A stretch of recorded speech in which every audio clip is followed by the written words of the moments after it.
শীতের রাতে কারা কারা মুখ না ধুয়ে স্কিন কেয়ার করো, আমি তার মধ্যে একজন। হাই সবাইকে, আমি শর্মিষ্ঠা। চলে এটা একটা নতুন ভিডিও নিয়ে।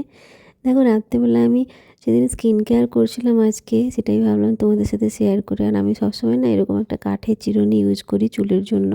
আর সামনেই দেখো আমার অনেক বেবি হেয়ার হয়েছে। একটা তেল বানিয়েছি, জানো তো? তোমরা যদি রেসিপিটা চাও কীভাবে বানিয়েছি সেটা যদি বলো আমাকে, তাহলে আমি তোমাদেরকে অবশ্যই জানিয়ে দেবো। তো মানে যা ঠান্ডা পড়েছে, কি মুখ ধুয়ে স্কিন কেয়ার করবো বলো তো? এই জন্যই ভরসা ওই ওয়াইপসগুলো হয় না, আর ওটা দিয়েই স্কিন কেয়ার একটু করে নেবো। তোমরা সবাই কেমন আছো এই ঠান্ডাতে? কোথায় কোথায় কেমন ঠান্ডা পড়েছে বলো তো? খড়গপুরে থেকেও মনে হচ্ছে যেন বরফ পড়ছে। সত্যি বলছি, এত ঠান্ডা গত 10 বছরেও মনে হয় পড়েনি।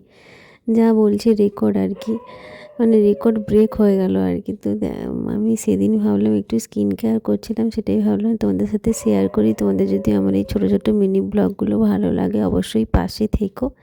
হ্যাঁ, আর আমি এরকমভাবেই শীতকালে মুখ না ধুয়ে এরকমভাবেই মুছে মুছে তার উপর টোনার আর ক্রিম ময়শ্চারাইজার যেটাই লাগাই সেটাই লাগিয়ে নিই। আর জানো তো, আমি না বোরোলিন সারা বছর ইউজ করি। দেখো কত নোংরা বেরিয়েছে, এইটুকু করলাম তাতেই এত নোংরা। কিন্তু যারা ফেস ওয়াশ দিয়ে স্কিন ধুয়ে তারপরে স্কিন কেয়ার করে, সত্যি তাদেরকে মানে সত্যি সেটা করতে তো আমার বিশেষত শীতকালে ভীষণই ভয় লাগে। তোমরা করো? যদি করো তাহলে আমাকে কমেন্ট সেকশানে জানাতে পারো। আমার এই ভিডিওগুলো তোমাদের যদি ভালো লাগে পাশে থেকো। দেখা হচ্ছে পরের কোনো ভিডিওতে।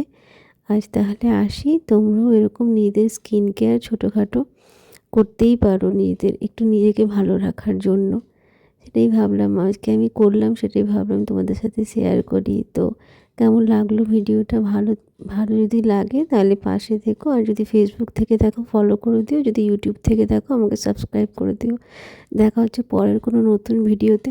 আর হ্যাঁ, আমি না ডেলি ব্লগ করি, টুকিটাকি কিছু কিছু পোস্ট করার চেষ্টা করি। তোমাদের যদি ভালো লাগে আমাকে ফলো করে দিও। আর আমি খড়গপুর থেকে আমার এই ডেলি ব্লগগুলো তোমাদের সাথে শেয়ার করি। দেখেছো, এই বেবি হেয়ারগুলোর কথা বলছি। আজ তাহলে আসি।